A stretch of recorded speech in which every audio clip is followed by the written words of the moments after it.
get up, I'd put on business clothes, come uptown. Otherwise, I'd sit there at home and wear pajamas and look at the boob tube all day, and that wouldn't be much of a life. And I didn't just want to sit on the porch and rock for 15 or 20 years, so I continued to come uptown. I go to the bank and the post office to deliver mail and to pick up mail and to deposit checks. People like to look at me dressed up. I can tell, you can sense it. And the young women love to see this thing.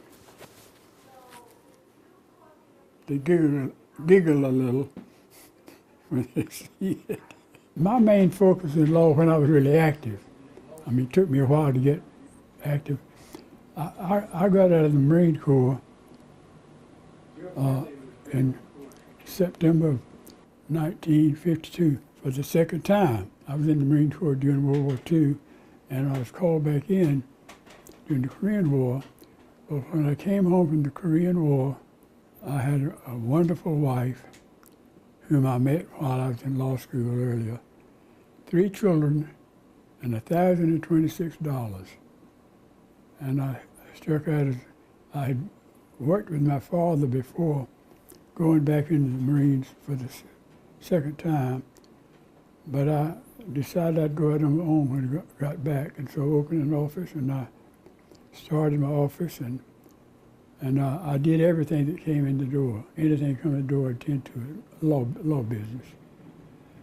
And but it evolved. I became prosecutor of the Raleigh City Court, the old Raleigh Recorder's Court, not the district court now. And I held that position for about 4 years and got interested in criminal law. I got acquainted with all the police officers and all the characters of the street, and I decided I would concentrate on criminal law. And my father had told me that, I quote him, the practice of law is not a tea party, and it's not, it's hard work. He said, but don't do it unless you have a sense of calling. So I developed a very strong sense of calling in that I'm serving my client, and I'm also serving the American way of life, liberty under the law. And no matter how heinous the crime, the man deserves a fair trial, and it's my duty to do my best to assure that he gets a fair trial. The criminal lawyer does not win a case or lose a case. He presents a case. Sometimes it comes over the way he wants it, sometimes not. But the important thing is that he does his best for the client within the framework of the law. And that's the sense of calling that I followed, and I practiced criminal law for about 45 or 50 years. And I never turned down a case that seemed unseemly. People used to ask me, said, how can you represent that man or woman when you know he or she is guilty? I said, well, first, I don't know that he or she is guilty. I was not a witness to the case. I don't know what happened.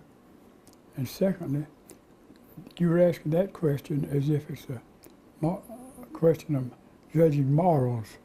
I'm not dealing with morals, I'm dealing with law. Only God can deal with morals. For us to deal with morals is blasphemy. When I judge another man's moral conduct, that's none of my business. It's my business to see to it that my client has a fair trial. I don't have to like the client. I certainly don't condone murder or serious crime, but I do advocate assuring that the man charged with murder has a fair representation, and I do my best to give him the best service I can. So you defended some murder cases? Oh, many. More than anybody in Raleigh, I'm sure, ever, because I've been at it so long. I've defended men, women, and everything else for murder. I defended one woman for murdering 2 different women on 2 different occasions, which is sort of fun, unusual.